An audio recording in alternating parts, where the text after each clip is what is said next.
ओम ज्ञानतिमिरान्धस्य ज्ञानञ्जनशलाकया चक्षुरुन्मिलितं येन तस्मै श्रीगुरवे नमः।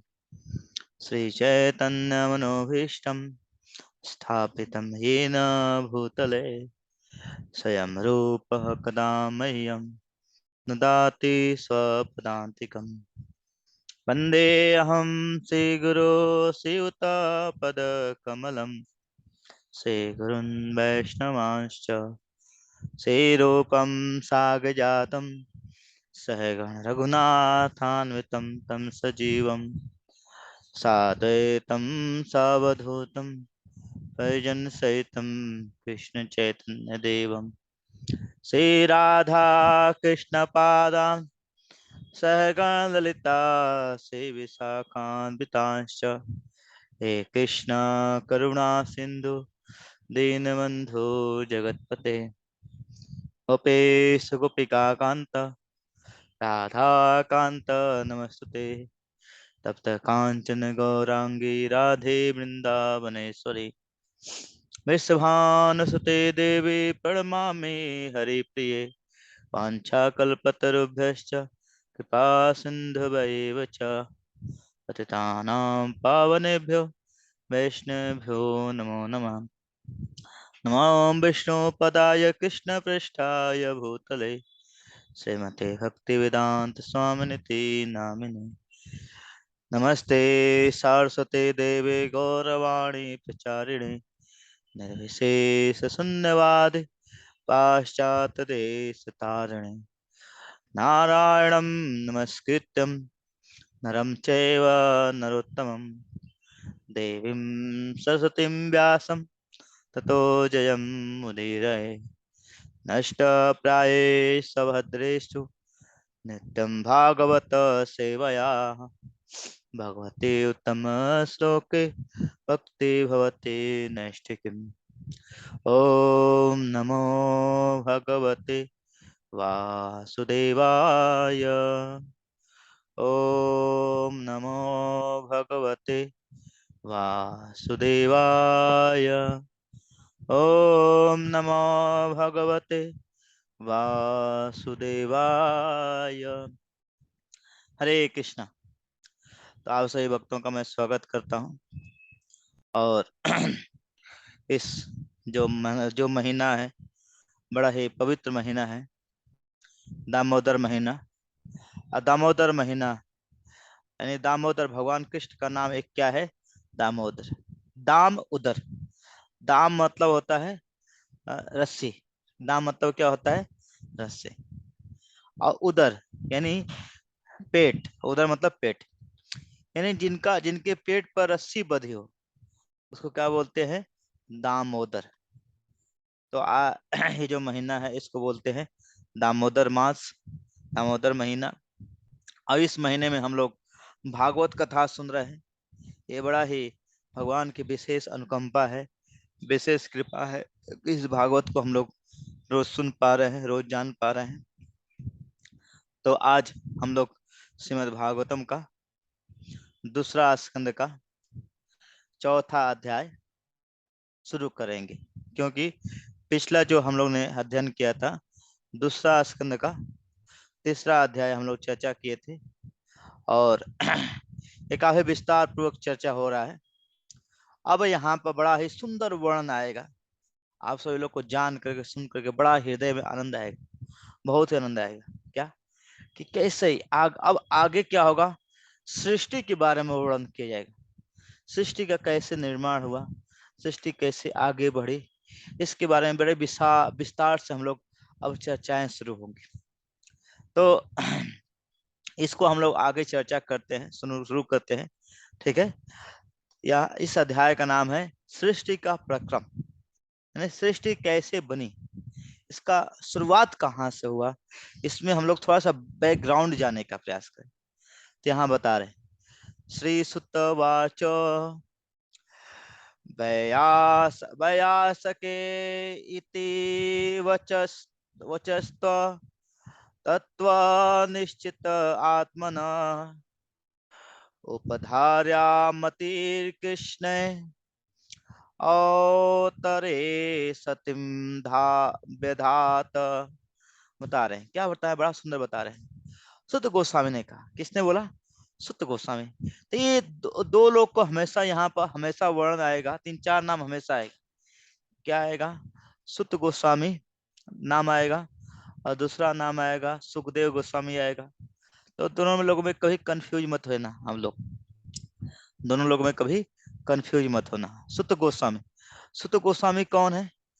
सुत गोस्वामी जो है रोमहर्षण के पुत्र हैं, जिन्होंने जो और क्या है, सुखदेव गोस्वामी के पुत्र हैं। कौन? सुखदेव गोस्वामी के शिष्य हैं।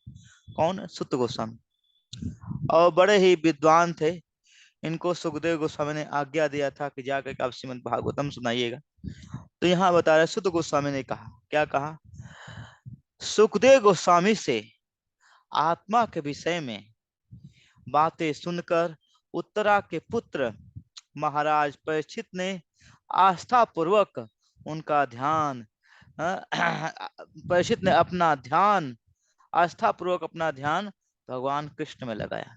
फिर से सुत गोस्वामी ने कहा, सुखदेव गोस्वामी से आत्मा के सत्य के विषय में बातें सुनकर उत्तरा के पुत्र महाराज परीक्षित ने आस्था पूर्वक अपना ध्यान भगवान कृष्ण में लगाया। तो बता रहे हैं, जब तक गुरुदेव से, महान आचार्य से हम सुनेंगे नहीं, और सुनने के बाद क्या करना पड़ेगा?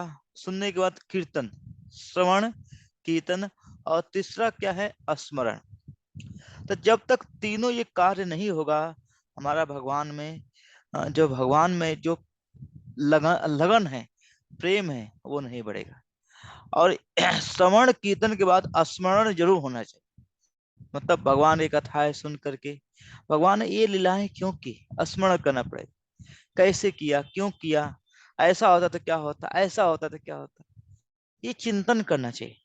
ये हम लोगों को क्या करना चाहिए? चिंतन करना चाहिए। तो यहाँ बता रहे हैं, बड़ा शब्द बहुत अच्छा बता रहे हैं कि सुखदेव गोस्वामी ने किसके बारे में सुना? सुत गोस्वामी ने किसके बारे में सुना? बता रहे हैं यहाँ पर आत्म तत्व के बारे में। तो परीक्षित महाराज को सुखदेव गोस्वामी क्या सुना रहे हैं? कोई संसारिक ज्ञान नहीं, आत्म तत्व। तो गुरु के पास जाना चाहिए। तो किसके बारे में पूछना चाहिए? आत्म तत्व के बारे में। तत्व निश्चितः निश्चयम आत्मनः। यहाँ बता रहे हैं तत्व। तो गुरु के भगवान के बारे में कैसे जानना चाहिए? तत्व के रूप में जानना चाहिए, तत्व के साथ समझना चाहिए। भगवान ने ये लीलाएं क्यों की, ऐसा होता तो क्या होता, तत्व के रूप में जब तक नहीं जानेंगे। भगवान ने पूतना को क्यों मारा, भगवान ने बहेलिया को क्यों मारा, बहेलिया ने भगवान को क्यों मारा, और भगवान ने अघासुर, बकासुर, सक्टासुर, इन सबको क्यों मारा। तो ये सब जानना चाहिए। बिना ये सब जाने हम कृष्ण भक्ति में आगे नहीं बढ़ सकते। कृष्ण भक्ति में आगे नहीं बढ़ा, उसको तत्व के रूप में जाना पड़ा। हर चीज के पीछे जो कारण क्या है, इसके जानना पड़ेगा। यहाँ बता रहे हैं, क्या बता रहे हैं? यहाँ पर जो सतीम शब्द अत्यंत सार्थक है। इसका दो अर्थ है। क्या है? निष्ठावान तथा संयम। ये दोनों ही आशय महाराज परीक्षित पर पूर्ण रूप से लागू होता है। सारा वैदिक अध्यायवसाय मनुष्य के ध्यान को पूर्णतः कृष्ण की ओर आकृष्ट करने, कृष्ण के चरण कमल की ओर आकृष्ट करना है। तो पूरे जितने वैदिक शास्त्र देखे गए हैं, इसका मेन उद्देश्य क्या है, मुख्य उद्देश्य क्या है कि कैसे कृष्ण में अपना मन और रति यानी कैसे लगाया जाए। पूरे शास्त्रों का, पूरे वेदों का उद्देश्य क्या है? अंते नारायण स्मृति, अंत में कैसे नारायण का स्मृति होगा। तो यहाँ बता रहे हैं सौभाग्यवश, देखिए यहाँ बता रहे हैं सौभाग्यवश महाराज परीक्षित अपने माता के गर्भ से ही अपना शरीर धारण करके प्रारंभ से ही भगवान के प्रति आकृष्ट हो चुके थे। प्रारंभ से ही क्या थे? जब गर्भ में ही थे परीक्षित महाराज, तब से ही भगवान का वो क्या कर रहे थे? चिंतन कर रहे थे। बता रहे हैं जब वे माता के गर्भ में थे तभी अश्वत्थामा द्वारा छोड़े गए ब्रह्मास्त्र या परमाणु बम से उन पर प्रहार हुआ था, किंतु भगवत कृपा से वे उस अग्नि अस्त्र से जलने से बच गए। तब से ही उन्होंने अपना मन भगवान कृष्ण पर एकाग्र कर रखा था। जिससे वे भक्ति में पूर्ण रूप से सहम हो सके। देखिए बचपन, जो भगवान के भक्त होते हैं, भगवान उनको हर समय रक्षा करते हैं, हर समय। मेन जो भगवान, कई बार होते हैं कि कई बार देखने को लगता है भगवान हमारी रक्षा नहीं कर रहे हैं, लेकिन ऐसा नहीं, ये हमारी अज्ञानता है। भगवान कई तरह से रक्षा करते हैं। ये नहीं कि हम जैसा चाहे रक्षा करें, ये नहीं। माता पिता क्या होते हैं, बेटे के लिए, वो बेटे के लिए जो अच्छा होता है वो करते हैं। ये नहीं कि बेटा जो चाहता है वो करते हैं, नहीं। उसी तरह से भगवान हमारे रियल माता पिता हैं, जो हमारे लिए अच्छा है वो करते हैं। हमारे कौन? श्री कृष्ण करते हैं। अतः स्वाभाविक रूप से वे भगवान कृष्ण के, वे भगवान के संयम शुद्ध भक्त थे। था जब उन्होंने सुखदेव गोस्वामी सुना कि भगवान के अतिरिक्त अन्य किसी की पूजा नहीं करनी चाहिए, चाहे वह सकाम भाव हो या निष्काम भाव हो, तो कृष्ण के प्रति उनका सहज प्रेम और दृढ़ हो गया। मतलब पिछले अध्याय में चर्चा हुआ, क्या चर्चा हुआ कि कृष्ण के प्रति हमको सकाम या अकाम या कैसे भी करके हमको भगवान कृष्ण में अपना मन लगाना चाहिए। जब ये सुने तो उनका मन, पहले तो कृष्ण भक्त थे ही, क्या परिचित महाराज पहले से कृष्ण भक्त थे ही, लेकिन जब गुरुदेव से सुन लिए तो उनका मन क्या हो गया, और पक्का हो गया। तो बता रहे हैं यहाँ पर, देखिए बहुत सुंदर तात्पर्य है यहाँ पर, देखिए ध्यान सुनिएगा सब। भगवान कृष्ण का शुद्ध भक्त बनने के लिए दो बातें अत्यंत आवश्यक है, ध्यान सुनिएगा। क्या? पहला, भक्त कुल में जन्म लेना तथा प्रमाणिक गुरु का आशीर्वाद प्राप्त होना। दो चीजें, कि पहला क्या है, भक्त कुल में जन्म लेना, दूसरा क्या है, प्रमाणिक गुरु का आशीष प्राप्त होना। यहाँ बता रहे हैं, भगवान कृष्ण की कृपा से महाराज परीक्षित को ये दोनों सुअवसर प्राप्त थे। क्या? भक्त कुल में जन्म लिए थे, कौन? पांडव भक्त थे। और गुरु का भी, कौन?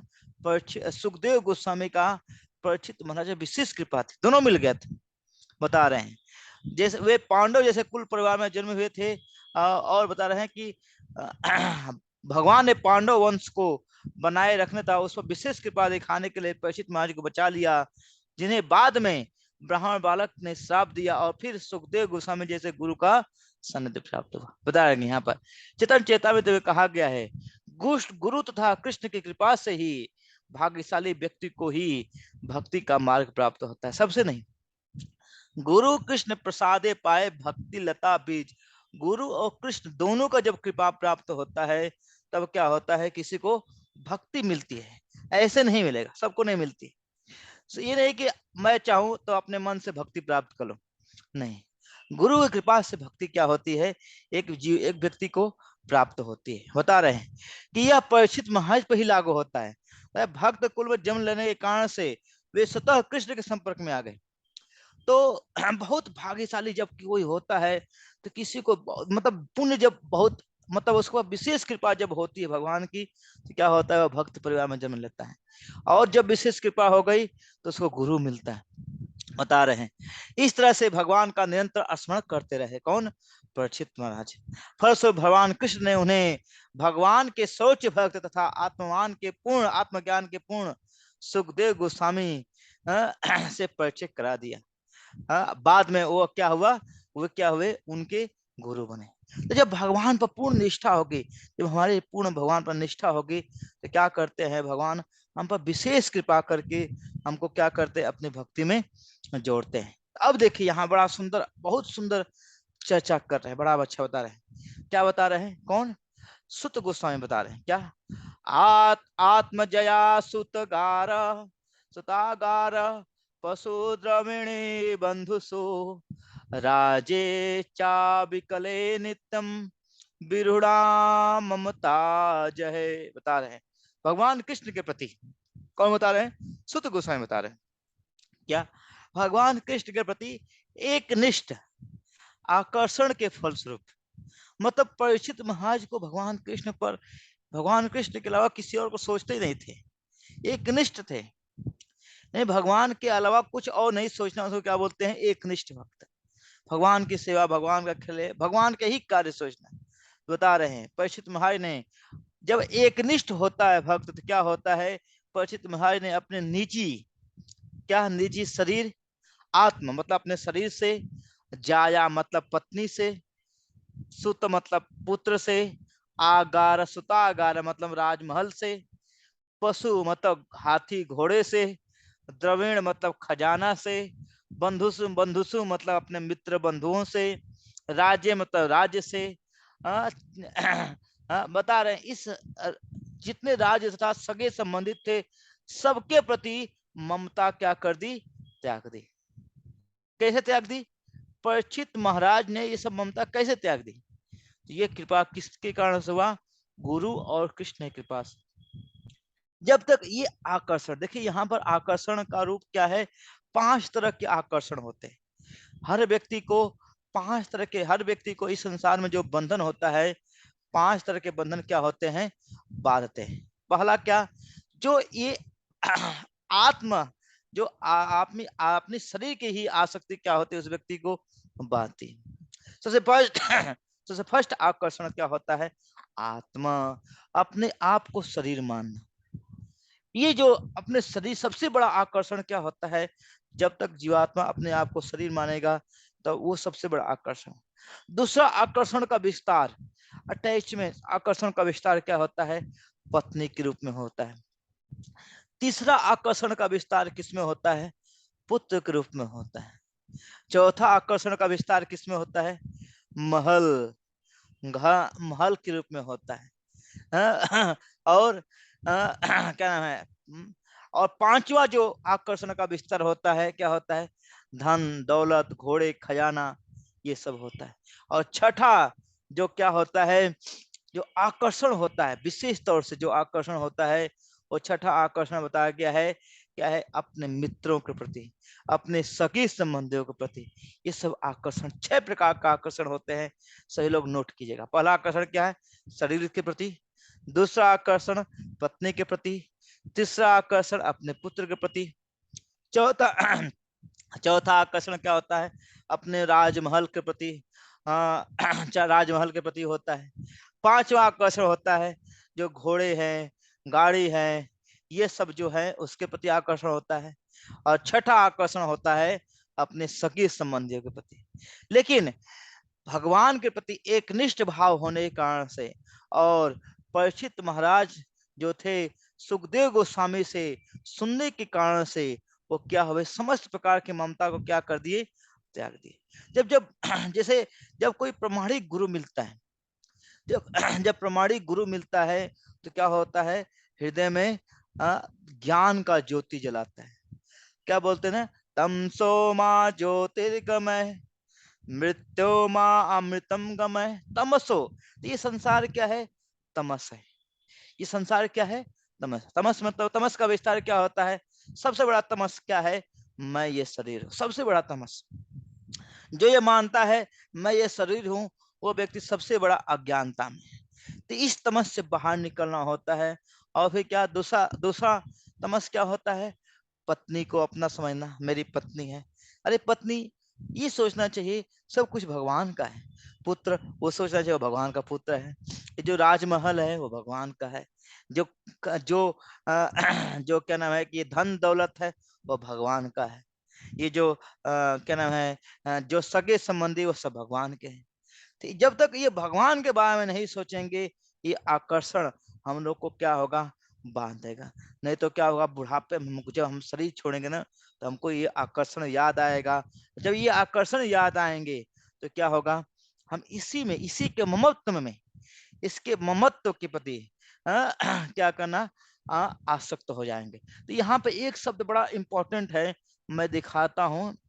क्या है कि यहाँ बता रहे हैं अपने निजी निष्कंटक राज्य के प्रति प्रगाढ़ ममता त्याग दे।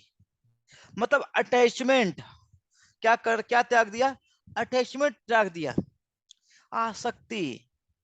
तो हो सकता है कोई व्यक्ति इस परिवार में रहे। अब कोई कह सकता है प्रभु जी क्या बात कर रहे हो, मैं अभी तो गृहस्थ हूँ, अभी तो नौकरी कर रहा हूँ, ये कर रहा हूँ, बच्चे हैं, ये है, तो करना तो पड़ेगा।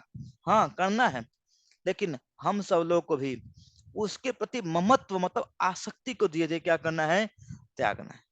आसक्ति ही क्या है? हमारे दुख का कारण। इस बात को हमको समझना है। तो इसलिए देखिए यहाँ पर, अब देखिए यहाँ पर बहुत अच्छा सुंदर तात्पर्य, बड़ा अच्छा सुंदर शब्द बता रहे हैं प्रभुपाद। क्या बता रहे हैं?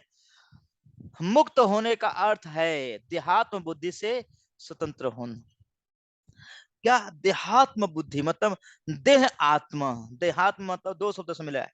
देह आत्मा जो अपने शरीर को ही क्या बन समझ लिया है, आत्मा समझ लिया, वो क्या कहलाता है, देहात्मा। जो निजी शारीरिक आवरणों तथा शरीर से संबंध प्रत्येक वस्तु, पत्नी, संतान तथा अन्य संसारी झंझटों के प्रति भ्रामक आसक्ति है। तो बता रहे हैं ये सब आसक्ति क्या है, देहात्म बुद्धि क्या है, ये सब कहलाता है।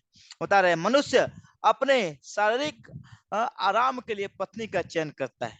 देखिए ध्यान सुनिएगा, मनुष्य अपने शारीरिक आराम के लिए क्या करता है, पत्नी चाहता है, और इसका परिणाम होता है संतान का जन्म। पत्नी तथा संतान के निवास स्थान की आवश्यकता होती है, और इस तरह से घर बनाने की आवश्यकता पड़ती है। घोड़ा, हाथी, गाय, कुत्ते, ये सब पशु है, घरेलू पशु है, और गृहस्थ को गृहस्थी सामान के तौर पर इन सबको रखना होता है। आधुनिक सभ्यता में देखिए, आधुनिक अब देखिए, तो इस तरह से क्या होता है, धीरे धीरे धीरे धीरे जाल क्या होता है, बढ़ता जाता है, बढ़ता जाता है, बढ़ता जाता है, और क्या होता है, व्यक्ति इसी में फंस जाता है। अब देखिए यहाँ बहुत बहुत अच्छा प्रभुपाद बता रहे हैं, ध्यान सुनेगा। आधुनिक सभ्यता में घोड़े तथा हाथियों का स्थान, देखिए यहाँ पर क्या है, आधुनिक सभ्यता में घोड़े तथा हाथियों का स्थान पर्याप्त शक्तिशाली कारों तथा वाहनों ने ले लिया है। जिसके पास देखिए, देखिए पहले लोगों के पास घोड़ा होता था, हाथी होती थी, तो घोड़ा क्या होता था, घोड़े पर लोग चढ़ कर टिक टिक टिक टिक करते करते दूर भाग जाते थे, चले जाते थे। आज गाड़ी क्या है, चार चार पहिए वाली गाड़ी है, तो गाड़ी में बैठ के क्या होते लोग भाग जाते हैं। और हाथी मतलब बहुत बड़े बड़े सामान ढोने के लिए, तो क्या हो गए, बड़े बड़े ट्रक हो गए, ये हाथी के समान है। बता रहे हैं गृहस्थों, गृहस्थी चलाने के लिए मनुष्य को अपनी बैंक पूंजी बढ़ानी पड़ती है, और खजाने के विषय में सतर्क रहना पड़ता है। बता रहे भौतिक संपत्ति के ऐश्वर्य, क्या है भौतिक संपत्ति के ऐश्वर्य प्रदर्शन के लिए मनुष्य को अपने मित्रों तथा संबंधियों के साथ अच्छे संबंध बनाने पड़ते हैं, और साथ साथ ही अपनी पूर्व स्थिति संभालनी होती है, अपनी जो स्थिति होती है उसको भी संभालनी होती है। एक मिनट, हाँ, एक मिनट। हम्म।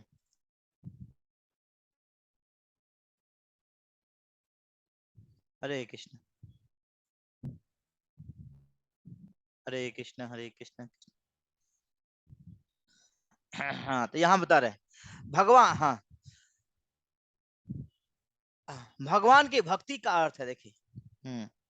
देखिए यहाँ बता रहे हैं क्या, भगवान की भक्ति का अर्थ है समस्त भौतिक आसक्तियों का निषेध, जिनका ऊपर विस्तार से वर्णन किया गया है। बता रहे हैं ऊपर भगवान की कृपा से परिचित महाराज को भौतिक सुविधाएं तथा अकंटक राज्य प्राप्त था, जिसके से वे राजा की अविचल परिस्थिति को भोग सकते थे, किंतु भगवान से भगवत कृपा से उन्होंने भौतिक आसक्ति से सारे संबंध तोड़ लिए। बता रहे हैं तो भक्ति का अर्थ यह भी है, भक्ति का अर्थ केवल ये नहीं केवल पूजा करना, माला करना नहीं। भक्ति का अर्थ है, भक्ति का क्या होता है, भक्ति में क्या आता है, ज्ञान और वैराग्य दोनों। तो भक्ति मतलब आपके अंदर ज्ञान आ रहा है लेकिन वैराग्य नहीं आ रहा है, तो आप भक्ति सही नहीं कर रहे हैं। तो भक्ति कर रहे हैं तो ज्ञान भी आएगा और वैराग्य भी आएगा। जैसे कोई व्यक्ति खाना खाएगा तो क्या होगा, उसका पेट भी भरेगा, और दूसरा क्या होगा, वो मोटा भी होगा, हेल्दी भी होगा। उसी तरह से अगर खाना खा रहा है लेकिन अगर पेट भर रहा है लेकिन उसका शरीर मोटा नहीं हो रहा है, मतलब रोग है कहीं कहीं, कहीं ना कहीं खाना सही नहीं, या शरीर में रोग है। उसी तरह से अगर कोई व्यक्ति शास्त्र पढ़ रहा है, नाम जप कर रहा है, खूब ज्ञान अर्जन कर रहा है, लेकिन उसके अंदर वैराग्य नहीं आ रहा है, तो सब क्या है, कहीं ना कहीं गड़बड़ है। तो बता रहे हैं उसको क्या करना, इस सभी आसक्तियों से धीरे धीरे क्या होना, संबंध तोड़ लेना। बता रहे शुद्ध भक्ति की ऐसी ही स्थिति होती है। भगवान के भक्त तथा उनके प्रति सहज प्रेम के कारण महाराज परीक्षित भगवान की ओर से राज्य का काली राज्य का काली संभाले थे, और उत्तरदायी राज्य के राजा के भांति वे सतर्क थे, वे अपने राज्य में कलयुग का प्रवेश न होने पाए। भगवत भक्त कभी अपने घरों का, देखिए परीक्षित महाराज ने पूरा प्रयास किया कि कलयुग उनके राज्य में प्रवेश न कर पाए। देखिए यहाँ बड़ा अच्छा भगवत भक्त कभी भी अपने घर की वस्तुओं को अपना नहीं मानता, भगवत भक्त कभी भी अपने घर की वस्तु को अपना नहीं मानता, अपितु प्रत्येक वस्तु को वह भगवान की सेवा में समर्पित करता है। प्रत्येक वस्तु को देह गेह कलत्रादि चिंता भीरात जागिछे हृदये मोरा बुद्धि करे हाथ। हे भगवान, ये देह के कृत जो परिवार है ये सब आसक्ति का एक कारण है, इसलिए मैं इसमें जरा फंसना नहीं चाहता हूँ। ये सब आपका है, मैं आपकी सेवा में लगाना चाहता हूँ। जो कोई हम बोलते हैं ना, क्या है, जो कुछ भी है मेरे पास सब कुछ क्या है आपको, जो कुछ मेरा तेरे को अर्पण क्या लागे मेरा, बोलते हैं ना। ये सब कुछ ये करना है, बोलना केवल नहीं है। फलस्वरूप भक्त की देख रेख में जीव को इस अनुभूति का अवसर प्राप्त होता है। किसके? भगवान के भक्तों के आकर्षण से। बता रहे हैं घरेलू वस्तुओं के प्रति आसक्ति तथा भगवान के प्रति आसक्ति साथ साथ चल पाना असंभव है। और कोई सोचे अच्छा घर के प्रति भी आसक्ति रहे और भगवान के प्रति आसक्ति रहे, नहीं, एक साथ नहीं। दो नाव पर कैसे पैर रख सकते हो आप? नहीं, एक नाव पर रखेंगे तभी तो काम होगा। एक आसक्ति अंधकार का मार्ग है, दूसरी आसक्ति क्या है? प्रकाश का मार्ग है। बता रहे हैं यहाँ पर जहां प्रकाश, हाँ, जहां प्रकाश होता है वहां अंधकार नहीं होता है, जहां अंधकार होता है वहां प्रकाश नहीं होता है। किंतु पट्टू भक्त भगवान के प्रति भक्ति भाव से हर एक को, हर वस्तु को प्रकाश की ओर मोड़ देते हैं। यह उनका श्रेष्ठ उदाहरण है। क्या? पांडव। बता रहे युधिष्ठिर महाराज तथा उन्हीं की तरह से सारे गृहस्थ अपनी सारी तथा कथित भौतिक संपत्ति को भगवान की सेवा में जोड़कर हर वस्तु को प्रकाश की ओर मोड़ सकते हैं। किंतु जो प्रशिक्षित नहीं है अथवा हर वस्तु को भगवान की सेवा में नहीं लगा सकता है, उसे सारे भौतिक संबंधों को परित्याग कर देना चाहिए। देखिए देखिए यहाँ पर महाराज युधिष्ठिर ने उनके तरह से सारे गृहस्थ अपने तथा कथित भौतिक संपत्ति का भगवान की सेवा में जोड़कर हर वस्तु को प्रकाश की ओर मोड़ सकते हैं। किंतु जो ट्रेंड नहीं है, प्रशिक्षित नहीं है, उसे हर वस्तु को भगवान की सेवा में नहीं लगा सकता, उसे सारे भौतिक संबंधों को त्याग कर देना चाहिए। हाँ, तभी वह भगवान की महिमा तथा श्रवण कीर्तन करने का पात्र बनेगा। देखिए बहुत इंपॉर्टेंट, बहुत इंपॉर्टेंट है। जब तक हमारे, चाहे वो गृहस्थ हो के चाहे ब्रह्मचारी हो के, तो हम सभी लोग को क्या है, देखिए यहाँ पर हम लोग को आसक्ति त्यागना पड़ेगा धीरे धीरे। आज नहीं हो तो कल क्या होना, त्यागना। देखिए यहाँ बता रहे हैं बहुत इंपॉर्टेंट, बड़ा बड़ा थोड़ा सा ये हार्ट ब्रेकिंग है, लेकिन ध्यान सुनना सभी लोग। तभी वह भगवान की महिमा का श्रवण तथा कीर्तन का पात्र बनेगा। Then he become qualified to hear the Krishna katha. तब वो, जब वो भगवान की महिमा का सब कुछ भगवान की सेवा में जोड़ देगा, तब वो भगवान की महिमा का श्रवण और कीर्तन करने का पात्र बनेगा। और जब श्रवण और कीर्तन करेगा तब क्या होगा? तब क्या होगा? उसके अंदर भक्ति जागृत। जैसे परीक्षित महाराज, उनके अंदर ज्ञान था, बहुत कुछ जानते थे, लेकिन पात्र कब बने? देखिए पात्र कब बने? जब कब गुरु की कृपा हुई, जब वो क्या हुआ, सब कुछ त्याग करके भगवान के शरण में आ गए। तो हो सकता है अभी हमारे ऊपर थोड़ा बड़ा गुरु की कृपा है, जिसके कारण से हम लोग भगवान के सेवा में लेके हैं। लेकिन असली जो कृपा प्राप्त होती है जब परीक्षित महाराज की तरह हम भगवान के ऊपर पूर्ण शरणागत हो जाए। बेस्ट है अगर घर पर रह करके सब कुछ जोड़ सकते हैं तो अच्छा है, अगर नहीं जोड़ सकते हैं तो त्यागना तो पड़ेगा भैया। तभी हाँ, दूसरे शब्द में महापरिषद की भांति सुखदेव गोस्वामी जैसे योग्य व्यक्ति से श्रीमद् भागवतम का एक दिन भी निष्ठा पूर्वक श्रवण किया गया है, वह बस भौतिक वस्तुओं के प्रति सारी ममता को छोड़ने में समर्थ होता है।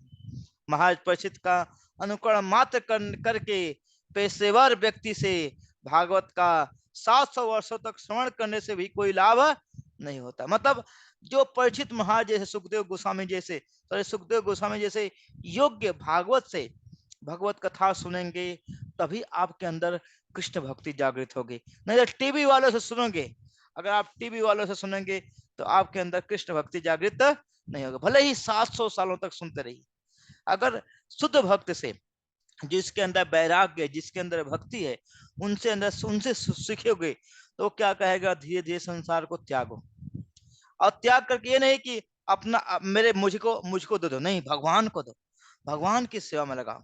और नहीं तो क्या होगा, आप भले ही 700 सालों तक भगवत कथा सुनते रहिए, लेकिन उससे कोई फायदा होने वाला नहीं है। देखिए यहाँ बता रहे हैं, भागवत को, श्रीमद् भागवत को पारिवारिक खर्चे चलाने के लिए साधन नहीं बनाना चाहिए। देखिए यहाँ पर गुरु लोग को बता रहे हैं, क्या सुखदेव गोस्वामी बता रहे हैं। हाँ एक मिनट, हाँ बड़ा सुंदर बता रहे हैं, ध्यान सुने। हाँ तो कोई सोचते, देखिए यहाँ बड़ा अच्छा बता रहे हैं, श्रीमद् भागवत को पारिवारिक खर्च चलाने के साधन बनाना भगवान के चरण कमलों पर सबसे बड़ा भोड़ा मतलब नाम अपराध है। मतलब सोचता है कोई मेरा शिष्य आएगा, खूब दान देगा, जिससे मैं क्या होगा, अपना परिवार चलाऊंगा, अपना भरण पोषण करूंगा, अपना दान दक्षिणा लेकर क्या करूंगा, अपने परिवार को बड़े बड़े कॉलेजों में पढ़ाऊंगा, बड़े बड़े यूनिवर्सिटी में पढ़ाऊंगा। जो ऐसा सोचता है वो संसार का सबसे मूर्ख प्राणी है, जो भगवान के लोगों का पैसा लूट ले रहा है मूर्ख बना करके। वो सबसे बड़ा क्या है, भगवान के चरणों में अपराध है। जो अपने शिष्यों के बल पर, जो अपने शिष्यों से पैसा लेकर के अपने परिवार का खर्च चला रहा है, अपने आयस मतलब अपने ऐश के जीवन जी रहा है, वो व्यक्ति नरक में जाएगा। वो व्यक्ति कहाँ जाएगा, नरक में जाएगा। बता रहे हैं, सर्व शुभ क्रिया सम समयामपि प्रसाद, मतलब वो सबसे बड़ा क्या है, हाँ, अपराध है, सबसे बड़ा अपराध है। इस बात को हमको, जितने ये भागवत कथाकार है उनके लिए लाइन है, क्या है, ये भागवत कथाकार बड़े बड़े कथा कर करके अपने परिवार को बढ़ाते हैं, अपने वंश को बढ़ाते हैं, नहीं। भागवत कथा देखिए, परीक्षित महाराज ने कोई अपना वंश नहीं बढ़ाया। सुखदेव गोस्वामी भागवत कथा सुन करके ये नहीं कि पैसा कमाया, पैसा कमा करके ये नहीं कि अपने परिवार को दे दिया, नहीं। देखिए आज के, देखिए बड़े बड़े कथाकार लोग क्या कर रहे हैं, बड़े बड़े कथाएं तो कर रहे हैं, आप बड़े बड़े कथाएं करके क्या कर रहे हैं, परिवार का अपना भरण पोषण कर रहे हैं, परिवार इससे इससे क्या कर रहे हैं, अपने परिवार की जीविका चला रहे हैं। ये बहुत बड़ा अपराध है, बहुत बड़ा भगवान के भागवत के प्रति अपराध है, भगवान के चरणों के प्रति अपराध है। तो जितने भागवत कथाकार हैं उनके लिए वार्निंग है, उनके लिए सबसे बड़ा क्या है, उनके लिए सबसे बड़ा ये यहाँ पर वार्निंग दिया गया है कि कैसे सावधान रहना चाहिए। अब देखिए यहाँ पर बहुत ही सावधान होना चाहिए। देखिए हाँ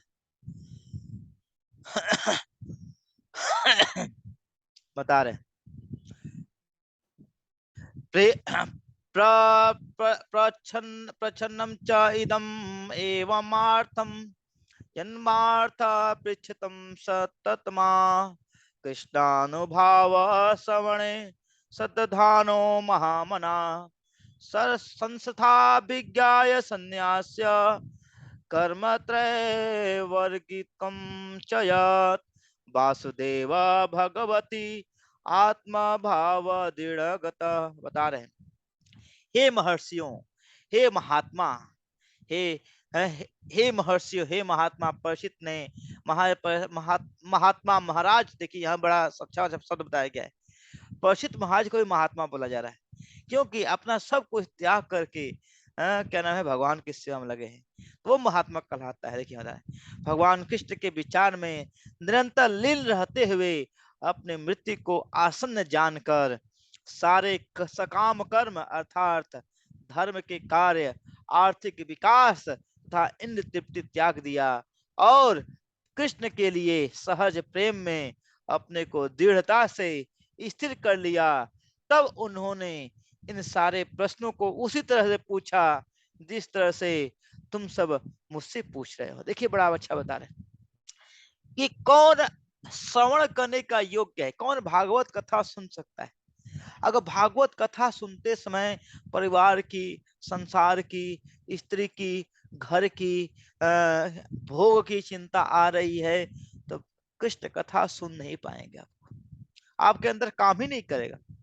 देखिए यहाँ बता रहे हैं, क्या सुखदेव गोस्वामी, सुत गोस्वामी बोलते हैं, क्या है, जब महात्मा परीक्षित जब अपने आप को मृत्यु के समय लेकर आप मृत्यु आ गई है, तो सब कुछ जो इकोनॉमिक डेवलपमेंट था, वो जितने सकाम कर्म थे सब कुछ क्या किए, त्याग दिए, अपने इंद्र तृप्ति, आर्थिक विकास, सब कुछ त्याग दिया। सारे सकाम कर्म, मतलब सकाम का मतलब अपने फायदे के लिए, अपने राज्य के लिए सब कुछ त्याग दिए। और इंद्र तृप्ति के लिए त्याग करके क्या, कृष्ण के प्रति सहज प्रेम में अपने को दृढ़ता से स्थित कर लिया, अपने आप को फिक्स कर लिया। तब उन्होंने उन्हें इन सारे प्रश्नों को उसी तरह से पूछा जिस तरह से बता रहे हैं, आप पूछ रहे बता रहे हैं, यहाँ बहुत अच्छा बता रहे हैं। इस जीवन संसार में जीवन संघर्ष में रत बुद्ध जीवों के लिए सामान्यतः धर्म, आर्थिक विकास तथा इंद्र तृप्ति, ये तीन कर्म आकर्षक होते हैं। देखिए संसार के लोग क्या होते हैं, अच्छा सा धर्म किया जाए, आर्थिक डेवलपमेंट किया जाए और भोग करो, मौज करो, यही तीन कार्य लोग, संसार के लोग क्या करते हैं, यही तीन कार्य करते हैं। वेदों में बताए गए ऐसे नियमित कार्यकलाप जीवन के कर्मकांडी धारणा कहलाते हैं। सामान्य सामान्य रूप से गृहस्थों में कहा जाता है कि इस जीवन में तथा अगले जीवन में भौतिक समता भोग के लिए इन नियमों का पालन करें। मतलब खूब भोग करने के लिए सब करते रहो, कर्मकांड करते रहो। अधिकांश लोग ऐसे कार्यकलापों के प्रति आकृष्ट होते हैं, यहाँ तक कि आधुनिक ईश्वर विहीन सभ्यता के कार्यकलापों में भी लोग धार्मिक भावना के बिना ही आर्थिक विकास तथा इंद्र तृप्ति के विषय में अधिकाधिक चिंतित रहते हैं। बता रहे हैं, परीक्षित महाराज को चक्रवर्ती सम्राट होने के नाते वैदिक कर्म कांडी अनुभाग के ऐसी विधि विधानों का पालन करना अनिवार्य था, लेकिन सुखदेव गोस्वामी की संगति मात्र से वे यह भली भांति जान सके कि भगवान कृष्ण ही क्या है, सर्वोपरि है, कृष्ण भगवान स्वयं, और उनके प्रति उन्हें जन्म से ही सहज प्रेम था। इस प्रकार उन्होंने समस्त वैदिक कर्म कांडों को त्याग कर भगवान पर अपना मन स्थित कर लिया। यह सिद्धि अवस्था ज्ञानियों को कई जन्मों में प्राप्त होता है। प्रभुपाद क्या बोल रहे हैं, ये जो अवस्था है सब कुछ त्याग करके भगवान के चरणों में आ जाना, ये सबसे बड़ी कृपा है। मुक्ति के लिए प्रयत्नशील ये ज्ञानी सकाम कर्मियों से 1000 गुने अच्छे होते अब बता रहे हैं, ऐसे लाखों ज्ञानियों में से कोई एक वास्तव में मुक्त होता है। ऐसे लाखों मुक्त व्यक्तियों में से बिरला ही कोई एक ऐसा है जो भगवान के चरण कमलों में अपने मन को स्थित कर पाता है। देखिए कितना भाग्यशाली। बता रहे हैं, महाराज परीक्षित को विशेष रूप से महामना शब्द से विभूषित किया गया, महात्मा है। बता रहे हैं कि बाद के युगों में भी इस तरह के अनेक महात्मा हुए, वे भी जीवन में समस्त सकाम में समस्त कर्मकांडी धारणाओं को त्याग करके भगवान पर पूर्ण रूप में क्या हो गए, आश्रित रह गए। देखिए यहाँ बता रहे हैं, इससे चैतन्य महाप्रभु बोलते हैं, क्या बोलते हैं, आश्लिष्य वा पाद्रतां पिनष्टु माम अदर्शनाम मर्महताम करोतु वा यथा तथा वा विदधातु लंपटो मत प्राणनाथ वस्तु सएव ना पर। बता रहे हैं, आशीष वा, बता रहे हैं, हे भगवान आप मुझे अपना लीजिए या मुझे पैरों से मार दीजिए, लेकिन मैं आपके चरण कमलों को छोड़ने वाला नहीं हूँ, कभी नहीं छोड़ूंगा। मुझे गले लगाइए या कुछ भी कीजिए, मैं आपको चरण कमलों को छोड़ने वाला नहीं हूँ, क्योंकि मेरी आप ही एक प्राणनाथ है, आपके सिवा कोई और प्राणनाथ नहीं है ही नहीं। बता रहे हैं यहाँ पर, हे दिनों के स्वामी आप जैसा चाहें वैसा मेरे साथ करें, चाहे आप दया दिखाएं या दंड दें, लेकिन इस जगत में आपके प्रति आपके अतिरिक्त अन्य कोई नहीं है जिसको मैं निहारूं। जैसे चातक पक्षी सदैव बादल से प्रार्थना करता है, चाहे वह वृष्टि करे या वृक्ष गिरा दे। जैसे चातक होता है, जब स्वाति नक्षत्र की पहली बूंद की वर्षा के लिए क्या होता है, चातक पक्षी हमेशा ललायित रहता है। उसी तरह से हे भक्त एक प्रार्थना करता है, हे भगवान आप चाहे तो अपने चरणों से लगा लीजिए या मुझे लात मार दिए, लेकिन मैं मेरे अलावा और कोई और आपके अलावा मेरा कोई और मेरा क्या नाम है, सहारा नहीं है। तो देखिए यहाँ माधवेंद्रपुरी बोलते हैं, क्या है, संध्या बंदनम भवतमस्तु भवतो वो शानतुभ्यो नमः भो देवा पितरश्च तर्पण मिथो नाहम क्षमो क्षमताम कत्र यत्र कथा यत्र कवापि निषद्य यादव कुलोत्तमस्य कंसाद्विष स्मराम स्मराम अघम हरामि तद तदलम मन्ये किम मन्ये में। हे संध्या वंदना, तुम्हारा कल्याण हो। हे प्रातः स्नान, मैं तुम्हें भी अंतिम नमस्कार करता हूँ। हे देवों तथा पितरों, मैं आपको ही प्रणाम करता हूँ। आप मुझे क्षमा करें, मैं कि आपकी प्रसन्नता के लिए अधिक अर्पण करने में असमर्थ हूँ। मतलब मैं आपको ज्यादा पिंडदान ये सब नहीं दे सकता हूँ। क्यों? अब मैंने महान यदुवंशी तथा कृष्ण के महान शत्रु कंस के महान शत्रु भगवान कृष्ण को सर्वत्र स्मरण करते हुए अपने समस्त पापों के फलों से अपने को मुक्त करने का निश्चय किया है। मैं सोचता हूँ कि मेरे लिए यही पर्याप्त है और इसके अलावा और कोई नहीं। आगे प्रयास करने से क्या लाभ? माधवेंद्र पुरी बोलते हैं, भले ही नीति निपुण लोग मुझ पर भ्रमित होने का दोषारोपण लगाए। मतलब इस संसार के लोग बोले, अरे देखो पिताजी का भी पिंडदान नहीं किया, कुछ नहीं किया, ये नरक में जाएगा, पिता को भी श्राप लगेगा। पता है संसार के लोग मुझे गाली दे, मुझे दोषारोपण करे, मुझसे इस पर कोई प्रभाव नहीं पड़ता है। वैदिक कर्म कांडों में पटु लोग मुझे बोले कि मूर्ख हो गया है, पथभ्रष्ट हो गया है।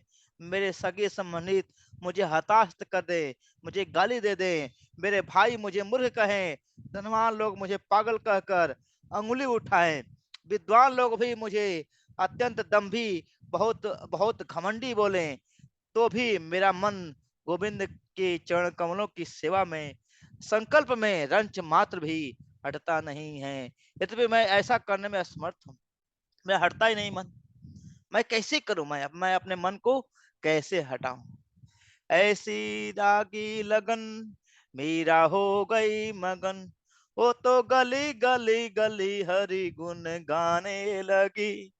देखिए मीराबाई को जब क्या जब भगवत प्रेम है टॉप क्लास का लग गया, तो उनके जो दामाद थे, सॉरी उनके, हाँ उनके जो देवर थे, उनके पति का तो मृत्यु हो गई थी, उनके जो देवर थे उनको जहर ला के दिए, कहे कि तुम जा जा करके इधर उधर कृष्ण कृष्ण इधर गा रही हो, तो हमारे हमारे पूरे समाज की, हमारे पूरे राज्य की निंदा कर रही हो, समाज के लोग क्या सोचेंगे हमारे बारे में, तुम कैसी कड़बड़ कड़बड़ कार्य कर रही हो। तो उन्होंने ला के जहर देने का निश्चय किया, मर जाए मर जाए। लेकिन मीराबाई तो भगवान को प्रेम में मग्न थी, इसलिए उनको कुछ प्रभाव नहीं पड़ता था। प्रहलाद महाराज ये बोलते हैं क्या है, मोक्ष पद, देखिए देखिए बड़ा अच्छा बता रहे हैं। क्या बता रहे हैं? हाँ, मोक्ष पथ प्राप्त करने के 3 उपाय माने जाते हैं। क्या है? धर्म अर्थ और काम। इनमें से विशेष रूप से इच्छा त्रयी यानी आत्मज्ञान, सकाम कर्म का ज्ञान, तर्क तथा राजनीति तथा अर्थशास्त्र जीवन के विशेष साधन है। ये सब वैदिक शिक्षा के विभिन्न विषय हैं। अतः मैं इन क्षणिक गतिविधि बनता हूँ। इसके विपरीत भगवान विष्णु की शरणागति जीवन के वास्तविक लाभ है और मैं इसे परम सत्य मानता हूँ। ये सब कुछ क्या है? भगवान की भक्ति के लिए है।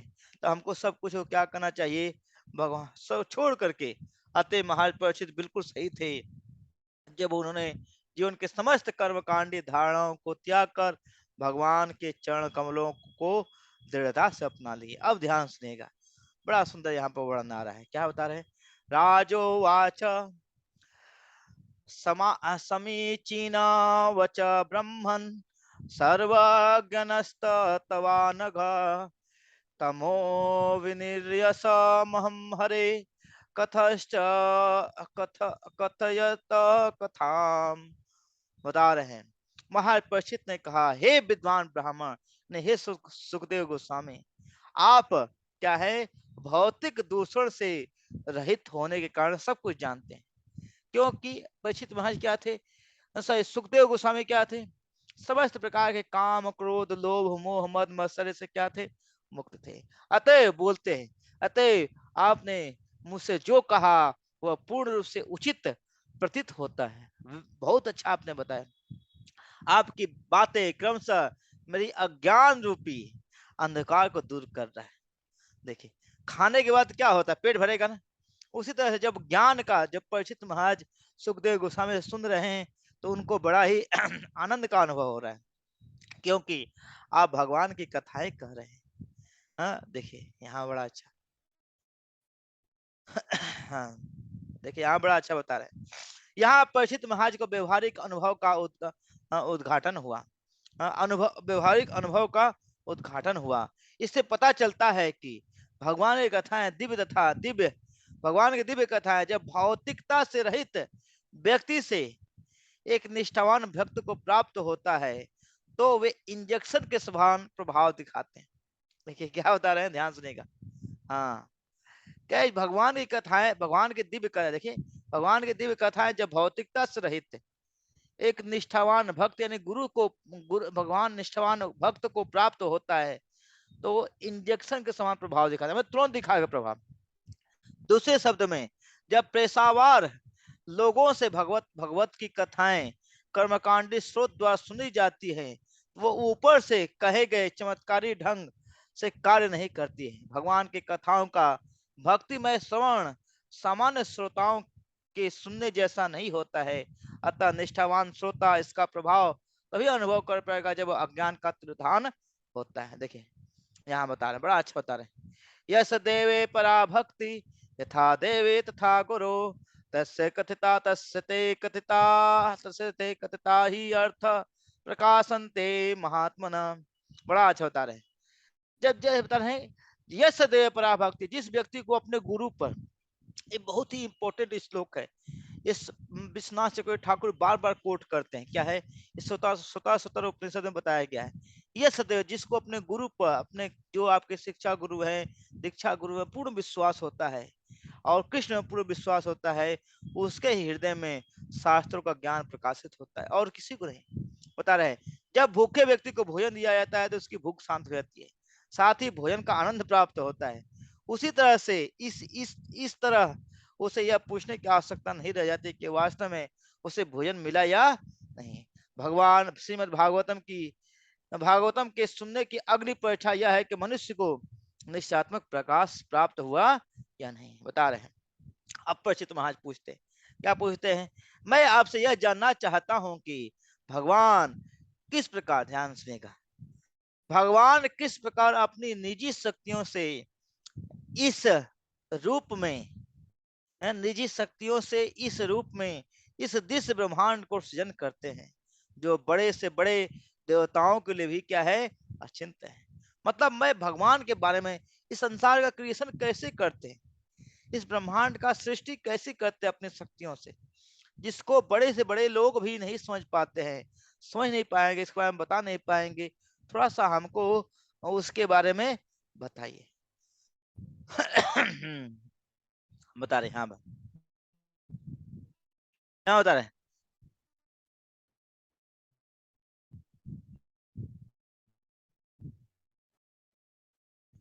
क्या है, अतः गुरु को ऐसा व्यक्ति होना चाहिए। देखिए यहाँ बड़ा बड़ा अच्छा बता रहे हैं, क्या बता रहे हैं, प्रत्येक जिज्ञासु मन में यह जिस जगत की सृष्टि का महत्वपूर्ण प्रश्न उठता रहता है।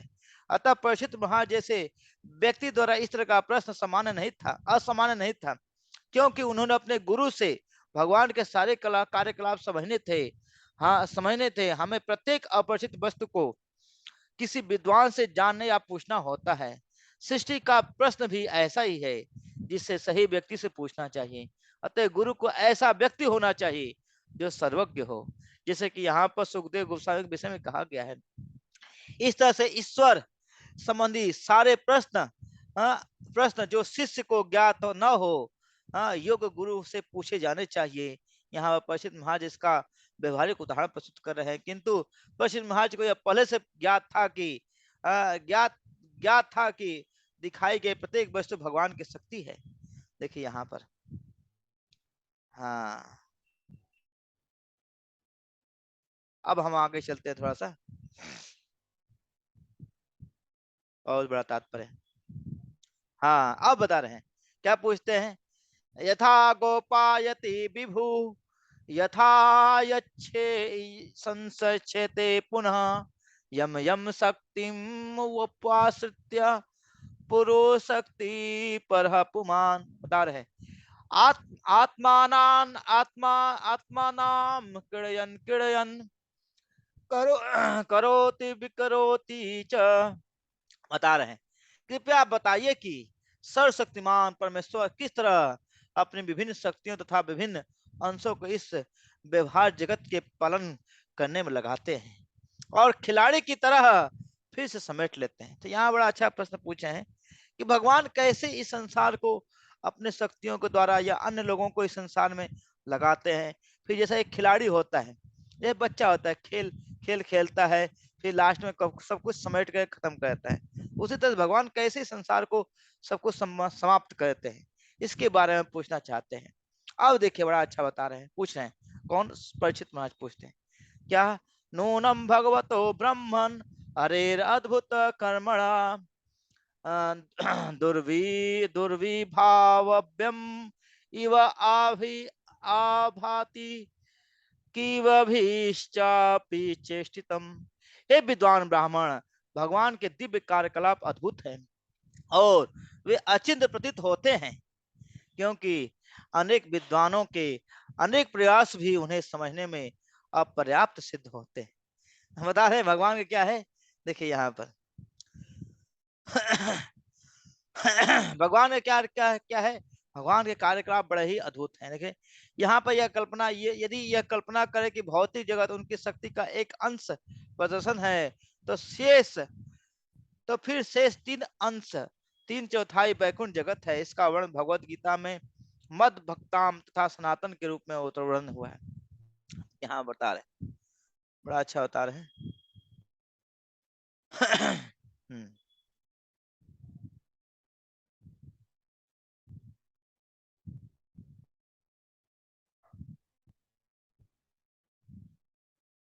हरे कृष्णा। तो इसके आगे का वर्णन हम लोग थोड़ा सा इसका पढ़ लेते हैं, एक मिनट।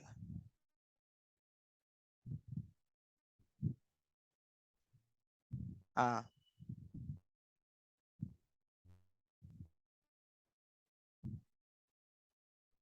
यत यथा गुणान तो प्रकृते युगपर्त क्रमशो अपि वा बिभर्ति भूरिस्त्वमेकं कुर्वन् कर्माणि जन्म भी। बता रहे पूर्ण पुरुषोत्तम भगवान एक हैं, चाहे वह प्रकृति के गुण से अनेक पूर्ण से अकेले कर्म करें या साथ में कई रूपों में विस्तार करें, या फिर प्रकृति के गुणों को निधन द्वारा बार बार विस्तार करें। हाँ, यहाँ बता रहे हैं कृपया इन सारे संशयात्मक प्रश्नों का निवारण करें, क्योंकि आप क्योंकि आप न केवल वैदिक साहित्य के परम विद्वान एवं आध्यात्म के में आध्यात्म सिद्ध है आत्म सिद्ध हैं, अपितु आप भगवान के महान भक्त हैं, अतः आप भगवान के समान ही।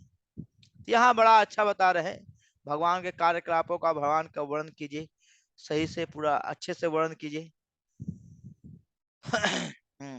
अतः निष्कर्ष यह निकलता है क्या कि गंभीर भक्त को सर्वप्रथम ऐसे गुरु के समीप जाना चाहिए जो न केवल वैदिक शास्त्र में, देखिए यहाँ पर ध्यान सुनेगा, अतः निष्कर्ष यह निकलता है गंभीर भक्त को सर्वप्रथम गुरु के ऐसे गुरु के समीप जाना चाहिए जो न केवल वैदिक साहित्य में निष्णात हो, अपितु तो महान भक्त भी हो। ऐसे भगवान की, जिसे भगवान की तथा उसकी विभिन्न शक्तियों की वास्तविक अनुभूति हो।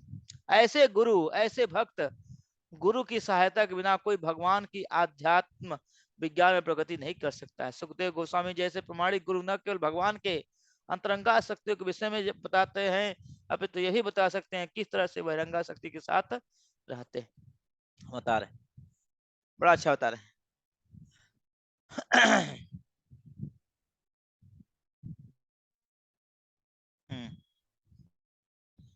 अंतरंगा शक्ति में भगवान की लीलाएं, जिसे भगवान की लीलाएं उनमें वृंदावन के कार्यकलाप के रूप में प्रसिद्ध होते हैं, किंतु बहिरंगा शक्ति के कार्यकलाप उनके कारणोदकसाय विष्णु, गर्भोदकसाय विष्णु, क्षीरोदकसाय विष्णु के रूप में प्रकट होती है। श्री विश्वनाथ ठाकुर वैष्णव को उपदेश देते हुए कहते हैं कि उन्हें केवल भगवान के कार्यकलापों यानी रासलीला सुनने में केवल रुचि नहीं रखनी चाहिए, अभी तो उनके पुरुषावतारों में के रूप में की गई सृष्टि तत्व लीला में भी रुचि लेनी चाहिए। जैसे कि महाराज परीक्षित के आदर्श शिष्य के रूप में आदर्श गुरु सुखदेव गोस्वामी ने ली है। तो मतलब ये बता रहे हैं यहाँ पर, केवल हमको रासलीला में आनंद नहीं लेना चाहिए, हमको रासलीला के साथ साथ सृष्टि लीला भी सुनना चाहिए। तो सृष्टि लीला सुनना चाहिए, फिर भगवान का रासलीला भी सुनना चाहिए। तो संसार के लोग क्या होते हैं, जैसे बाहर के भागवत कथा सुनेंगे तो उसमें लोग क्या करते हैं, मैक्सिमम रासलीला का वर्णन करते हैं। किसका वर्णन करते हैं, रासलीला का। रासलीला का ज्यादा वर्णन करने से कोई फायदा नहीं है, जब तक रासलीला और सृष्टि लीला दोनों क्या है, भगवान का समान है। तो जब तक सृष्टि लीला नहीं समझेंगे, भगवान की महानता नहीं समझेंगे, तब तक आप रासलीला को नहीं समझ पाएंगे। तो समझेंगे, अच्छा क्या समझेंगे, अरे भगवान जैसे हमारी पत्नी है वैसे भगवान की पत्नी है, जैसे हमारी गर्लफ्रेंड है वैसे भगवान की गर्लफ्रेंड है। ये क्या है, अज्ञानता है। तो यहीं पर हम लोग अंत करते हैं, अगला हम लोग कल चर्चा करेंगे। हरे कृष्ण कृष्ण कृष्ण हरे हरे, हरे राम राम राम हरे हरे। शिल प्रभुपाद की जय। अंतराज भागवतम की जय। गौर प्रेमानंदे हरि हरि बोल।